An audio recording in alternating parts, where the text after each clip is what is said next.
Sir బన్నీవాసుకు బండ్ల counter ఇది నిన్న మనం అదే ఆయన మొన్న మాట్లాడుతూ తన సినిమా మిత్రం అన్నారు. నాకు తెలుసు ఆప్తులు శత్రువులు అవుతారని, నీకు తెలుసు సంఘానికి కళ్ళే లేవని ఏదో సినిమాలో పాట ఉంటుంది. చాలా సన్నిహితంగా ఉన్నవాళ్ళే కదా వీళ్ళు, చాలా ఉన్నారు. గతంలో ఏదో సభలో లేదా సినిమా ఈవెంట్లో బండ్ల గణేష్ మాటలు కొంచెం ఆయన కష్టం కలిగించాయంటారు అకార్డింగ్ టు మీడియా రిపోర్ట్స్. కానీ మొన్న ఆయన మాట్లాడారు, ఈ సినిమా విడుదలైన తర్వాత బాగుంటే చూస్తారు, ఎవరేం చేసేదేం లేదు అనే పద్ధతిలో తీవ్రంగా మాట్లాడటం, హెచ్చరికలు చేయడం, బ్రదర్ని వెళ్ళి ట్వీట్లు పెట్టినా నాకేం కాదు అది ఇదని కొంచెం సవాళ్ళు హెచ్చరికలు చేయడం అవన్నీ కూడా జరిగాయి.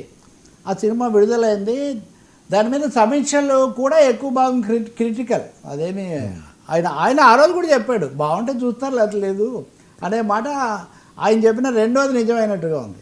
సో ఇప్పుడు బండ్ల గణేష్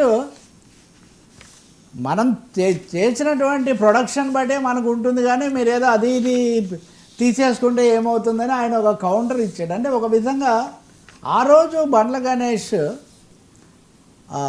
ఆయన ఎవరు అల్లు అరవింద్ గురించి లేకపోతే ఇంకా విజయ్ దేవరకొండ గురించి మామూలుగా అతను క్యాజువల్గా మాట్లాడేస్తుంటాడు కదా. కొంచెం పవన్ కళ్యాణ్ ఏమో ఈశ్వర పరమేశ్వర పవనేశ్వర ఏదో అంటుంటారు. సో పవన్ కళ్యాణ్ వరకు ఆయన చాలా పరమభక్తుడు అయినప్పటికీ మిగతా విషయాల్లో క్యాండిడ్ టాక్ కొంచెం కుండ బద్దలు కొట్టడం, 1-2 కుండలు బద్దలు కొట్టడం ఇలా చేస్తూ ఉంటారు. సో దాని మీద బన్నీవాసుకి ఏదో అసంతృప్తి వచ్చి అలా మాట్లాడారన్నారు.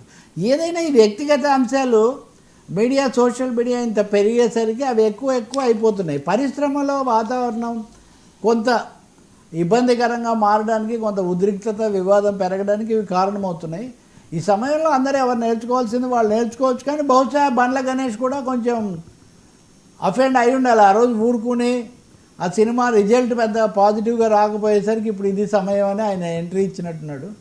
మళ్ళీ ఇప్పుడు ఏం జరుగుతుంది అనేది ఒకటైతే, గణేష్ అయితే ఊరుకుంటున్నారు, డెఫినెట్గా ఏదో ఒక ట్వీటు ఏదో ఒక వెయిటు ఆయన వేస్తూనే ఉంటారు.